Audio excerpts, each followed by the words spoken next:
Hey Phantomaniacs, welcome to the newest unboxing here on the Needless Things YouTube channel. Today we are taking a look at the Masters of the Universe Revelation Skeletor, which it's hard for me to remember that it's singular, just one revelation, not all of the revelations. This is part of the Masterverse line, which as we've recently seen, so far seems to be just revelation versions of the characters, which is fine because that's the thing we want to push right now because that cartoon starts Friday. Packaging looks good. I like it. It's eye-catching. It can sit on the shelf. It can hang on a peg, which I found this hanging on a peg alongside the other characters in the first wave, which I love that they actually do have somewhat of a cross-sell on here with the other figures. Mossman, He-Man, and Evil Lyn. Evil Lyn was not in stock. I haven't seen her yet. Mossman looked absolutely incredible, but I have a reason for not buying him. And He-Man, I just don't like anything about that head. I was waiting to see it in person to see if it maybe looked a little bit better, and it doesn't. I really don't like this He-Man figure. But packaging is something different and new, and it's big, but, I mean, look at the size of this figure. It needs to be big. Sides are pretty simple, just Skeletor, Evil Lord of Destruction right there. On the other side, we get a little bit of artwork. And then on the back, I do like the fact that we've got a piece of artwork here, and then we've got a different piece of artwork on the back. So it's a nice little bit of variety to see something else there. And then we've got a little bit of bio about Skeletor, Evil Lord of Destruction. For ages, Skeletor ravaged the land and terrorized the people of Eternia in his quest to capture all of the power in the universe for himself. Now the nefarious scourge of Eternia plots his final hostile takeover of Castle Grayskull. With dark magic, devious technology, and an army of loyal soldiers at his back, this sinister sorcerer believes this time nothing can stop him, not even He-Man. I don't know how loyal his soldiers really are, but that's okay. That's fine. So I already reviewed Skelegod, which is a powered up version of Skeletor, we think anyway. We haven't seen the cartoon yet, so we don't know for sure. Let's check in on Skelegod real quick and see how he's doing. Oh yeah, he won't stand up because his plastic is soft and weak. Very disappointed that this guy, I've got a spot in my action figure room where I stand figures for a couple of weeks before I put them on the shelf to make sure they're going to stand up, because that's what you have to do with modern action figures, and he did not pass the test. So there you go. All right, we're going to open this thing up. I believe Skelegod opened up pretty well from the bottom. This one, well, we'll try it. We'll get our trusty 1964 box cutter and slice right through our tape there and there. It looks like there's a panel on the side where it might come out, but I think if we just do that, then we can slide it right out. There we go. So, easy enough. And take a look at Skeletor. Now, we've got, I feel like, almost more plastic than is necessary. On the back, we've got a nice little stone background. Simple enough. It's Castle Grayskull. It's the stone pattern, but it's not green, which is the color of Castle Grayskull for some reason. Whatever. But we've got the layer of plastic on the front of the box, and then we've got the tray, and then we've got the cover on the tray. Lots of plastic being used here. I'm not trying to sound like preachy or anything. It's just something I notice as many toy companies seem to be trying to reduce the amount of plastic they're putting into packaging. I've got the Havoc Staff. We've got something else we'll talk about in a second here. Nice soft goods cape. I like that. And then a couple of different hands. I do have to say, at first glance, the value you're getting in this package is really nice because it's a big, giant figure, got lots of accessories with it. Looks good. So let's take a look at this guy. And again, we have, common in toys these days. So I can't be too mad about it because it's what we get, but the plastic does feel pretty soft. We've got a cut joint at the waist. which is unfortunate, but it's not the worst I've ever seen. And then we've got sort of a ball joint here at the upper torso that's got a pretty good range. I'm going to be pretty tough with this guy because I'm pretty annoyed with how weak Skelegod is. So we're gonna put the old Skeletor here through the ringer. But everything seems to be working really nicely. He's got double jointed elbows. He's got his traditional sort of demonic reptilian forearms there. Pretty nice degree of bending. Oh, look at that. That's actually a nice little muscle pose out of this guy.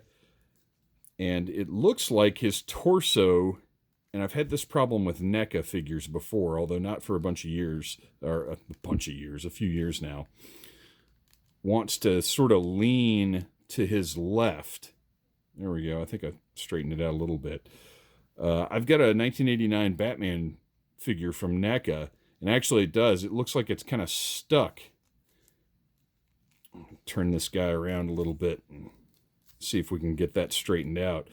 It's kind of stuck with a lean to the left, and I finally heated it up with a hairdryer and was able to straighten him out.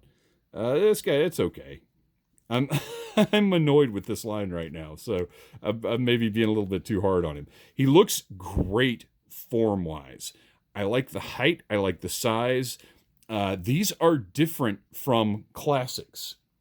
As a matter of fact, you know what? Let me grab a classic Skeletor for you guys. Hang on just a second. Okay, so here's our new guy. And here is our classics Skeletor with, of course, a different head than the regular Skeletor has. But you can see, one, the difference in the blues, but the difference in the sculpt. Let me get his arm out of the way so you can actually see what I'm talking about here. Very different sculpt-wise and proportionally. I would say the new one is a little bit more slender, a little less like the old super beefed up vintage Masters of the Universe designs. Both great. I like both forms aesthetically. They just bring different things to the table, and I'm okay with that. And by the way, this is my favorite classics Skeletor head. I think that's the Alcala head, and I might have come with Demo Man. I can't remember. All right, let's set him aside and keep looking at this guy. So I've been pretty brutal in twisting him around and posing him, and he's holding up pretty well. And he is not as big as Skelegod. So, and you know what?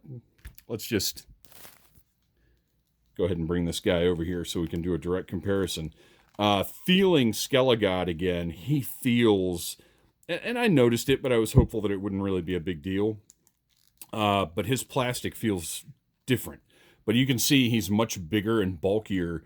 So to use a softer plastic with this guy is asking for trouble as far as him standing on his own and being a successful member of your shelf, I guess. So, all right, we'll put him back over. We'll lay him back down over there. He looks like he's got sort of chunky chipmunk cheeks. It's an interesting design, and in the animation, I'm sure it's going to look fine, but it's just kind of a funny look for Skeletor here. I don't mind it, and you also notice that the skull is more of a gray skull color.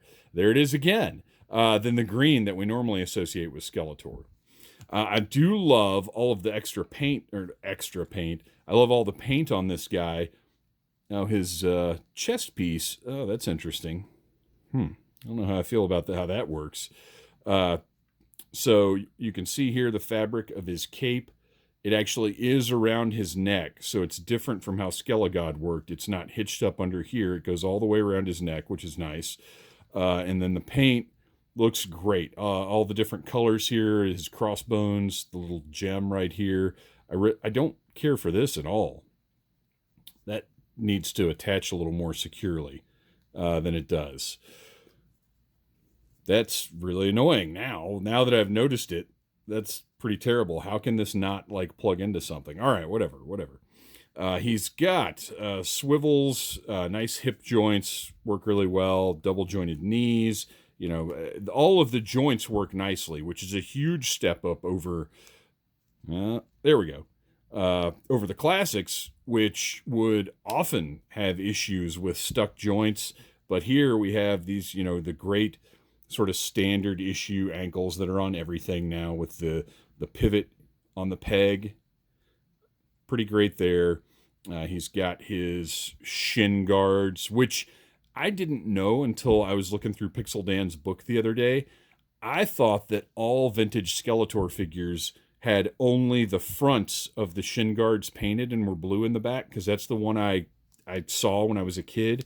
But later on in the line, they actually did all get painted purple all the way around. It was kind of wild and blew my mind because I didn't remember that. Soft plastic on his loincloth.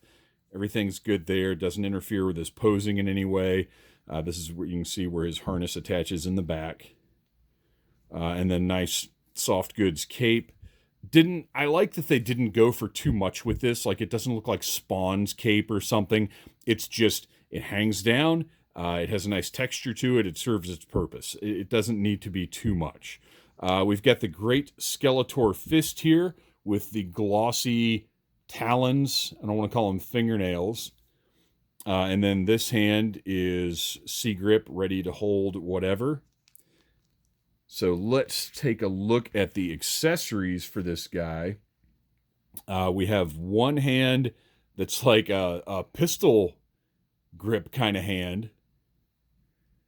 And then we've got the, as we tend to call it, the spell casting hand. Well, I guess it's not even that, because the spell casting hand for classics was kind of that. This is more of a come here so I can do evil things to you hand. And then the Havoc Staff, which, again, they've gone out of their way to make the skull color rather than purple or anything else. It's got the detailing up here. Pretty simple, but also probably the nicest Havoc Staff that we've gotten, I would say.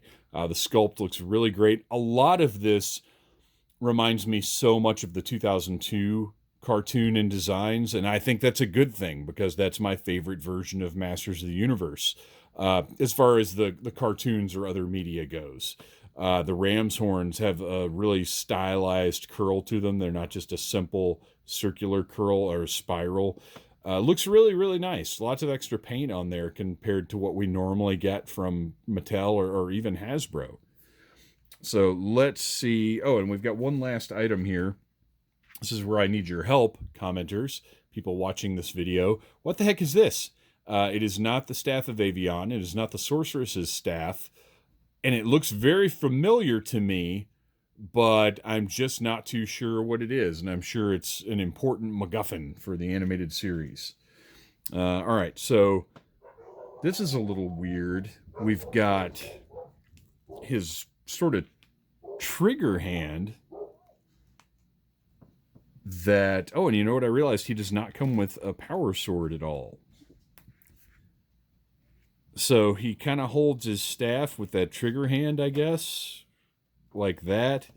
And then this other staff, I mean, since he only has... Wait a minute. That's not his.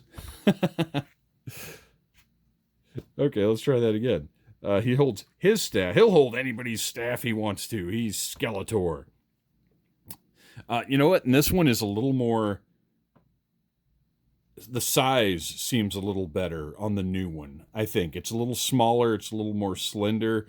And I love my classics, but this staff looks size-wise a little better to me. The other ones always seemed a little gigantic. All right, so his wrist may be a little weak, a little trouble supporting that. Still don't know what this thing is. It's a bubble blower. Oh my gosh, that's Bubble Power She-Ra on the way, you guys. That's the tip-off here. So, I like this Skeletor a lot. I think he's cool. The issues that I have, his harness here, which once I put him on the shelf, I probably won't even remember that it's like this. But it is kind of annoying that doesn't snap down more securely. I don't know what the staff is, but him being smaller and lighter than Skelegod, I think he'll be okay. That's annoying. I think he'll be okay on the shelf. Let's do this instead. Let's see if maybe that left wrist is a little bit stronger. Ooh, I don't know if that's even going to go in that hand, though. Holy cow. All right. So, oh yeah, the left wrist is definitely stronger. So let's get rid of that trigger hand, which I don't quite understand anyway, and give him his fist back, and he can be doing a good old powerful Skeletor pose there. There we go. That's better. I like it. I think it looks really good. I'm excited about the cartoon. I think stability-wise, this figure is going to work better than Skelegod does. And I still don't plan to buy a whole lot of the rest of this line. I'd like to have Skelegod, but I've got Classics and I've got Origins. I just don't need a lot of these guys. But I did want a Skeletor. Thanks for watching, you guys. Please like, subscribe, share, tell your friends about needless things. Smash that like button if you like needless things.